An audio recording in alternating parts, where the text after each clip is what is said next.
Hello everyone, কেমন আছো সবাই? আজকে আমরা পড়ব ক্লাস 5-এর পেজ নাম্বার 15। তো চলো, বি কোয়াইট প্লিজ। আমরা এখান থেকে কোনো ওয়ার্ড মিনিং পড়ব না, সরাসরি মূল পড়ায় চলে যাও। 4.1-এ বলছে রাইট মানে লেখো ইম্পারেটিভ সেন্টেন্স। ইম্পারেটিভ মানে আদেশ নিষেধ সূচক যে বাক্য আছে সেগুলো লিখতে বলছে। ফর ইচ মানে প্রত্যেকের জন্য, কিসের জন্য? Of the following statements.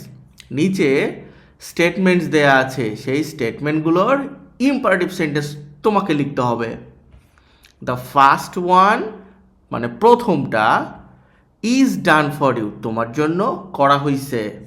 তো দেখো এইখানে এই যে ইম্পারেটিভ সেন্টেন্সগুলো বানাইতে বলছে, তো আমি এখানে লিখে নিয়েছি। দেখো প্রথমটা কি ছিল? ইয়োর ফ্রেন্ড মানে তোমার বন্ধু, ইজ মেকিং মানে তৈরি করছে, এই নয়েজ মানে শব্দ তৈরি করছে বা শব্দ করছে, ওয়াইল ইউ আর ডুইং যখন তুমি করছো, কি করছো? ইয়োর হোমওয়ার্ক তোমার বাড়ির কাজ, মানে তুমি যখন পড়ছো তখন তোমার বন্ধু সাউন্ড করতেছে। এইটাকে তুমি ইম্পারেটিভ সেন্টেন্সে না করবা কিভাবে? B quite please. হুম আচ্ছা, তাহলে বি নাম্বার থেকে এখন আমরা চলে যাই আবার।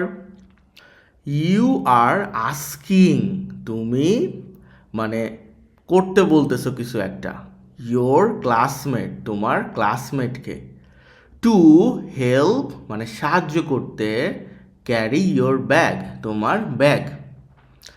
যেহেতু তুমি সাহায্যর কথা বলছো তাহলে প্লিজ দিয়ে শুরু করবো অথবা বাক্যের শেষে প্লিজ রাখবা। তাহলে ইম্পারেটিভ সেন্টেন্স কেমন হবে? Please help me carry my bag, দয়া করে আমার ব্যাগটি বহন করতে সাহায্য করো। সি নাম্বার কি? ইউ ওয়ান্ট সামওয়ান তুমি চাও যে কেউ, টু ক্লিন দ্য বোর্ড মানে বোর্ড পরিষ্কার করুক। এইখানে তুমি কাউকে বোর্ড ক্লিন করতে বলতেছো। তোমার টিচার কি বলতেছে? না। যদি তোমার টিচার বলতো বা তোমার চাইতে বয়সে বড় কেউ বলতো, সে তোমাকে সরাসরি আদেশ দিত, এই বোর্ডটা পরিষ্কার কর। কিন্তু তুমি যখন তোমার ফ্রেন্ডকে বলবা তাহলে তাকে অনুরোধ করতে হবে।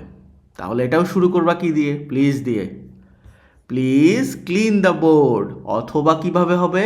ক্লিন দ্য বোর্ড একটা কমা দিয়ে প্লিজ। ডি নম্বরে কি বলছে?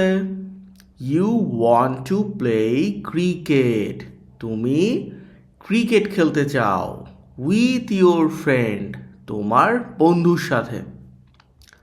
এটাকে কিভাবে ইম্পারেটিভ সেন্টেন্সে বলবা?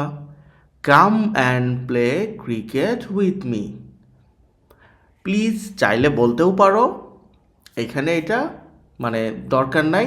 তুমি যদি বলো যে please come and play cricket with me তাও হবে। আবার তুমি যদি সরাসরি বলো যে come and play cricket with me তাতেও হবে। বুঝতে পারছো?